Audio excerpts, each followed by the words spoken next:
Now, speaking of screwed up, you know what "paf" means in French? No, I have no idea. Basically that, screwed up. Oh, okay. It's like Well, beyond. why would you name a wine screwed up? Okay, Because it's kind of like Look vegan. at the label. Look at the guy who painted the label. Oh, it looks like Alden. Exactly. Oh, that's scary.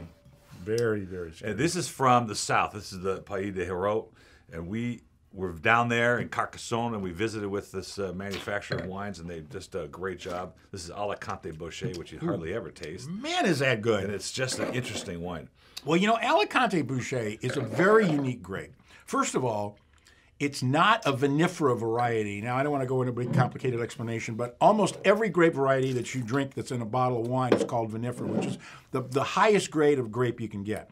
But the next lowest grape is called Vitis labrusca. And Alicante Bouschet is a Vitis labrusca, so everybody, you know, puts it in the second category. But it makes great wine.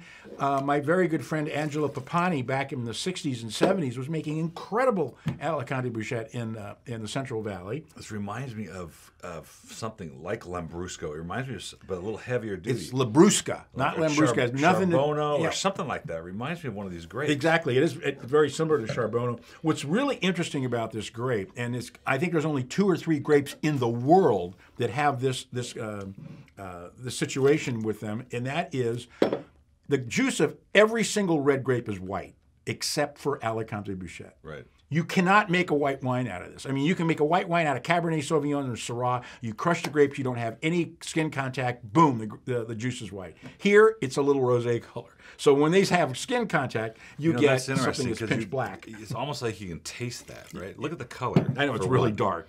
Well, it's used a lot in blending because of that reason. People associate dark color with rich wine. Mm-hmm. It's kind of nonsense because when you taste great Burgundy, which is made from Pinot Noir, which is a very thin-skinned, light-colored grape, the wines are amazing. This is really fun. It's opening up. It's going to last. This just got here, so it's been shaken up on a boat, and I think it's just going to do really well. And I could see this with like Osso Bucco That or wine something. is so good. So interesting. That is but absolutely you're almost, delicious. and I hate to say it, Ed, you're wrong. I hate to hear it. There's an Armenian grape. Now I got to look and see if it's Vitis vinifera, but there's an Armenian grape that has red pulp. I said one of the very few, like 2 or 3, literally 2 or 3 grapes that have this in red 95. pulp. I'm doing a 98. I If you love can it. find this thing in $18.99, you probably won't find it because if you do, you're all screwed up. Which is literally, if you go to Google Translate, put "paf" in there, it means like really messed up in the head. It's not used a whole lot in French. $12.99 if you want more. $12.99, killer, absolutely killer. Oh, here it is.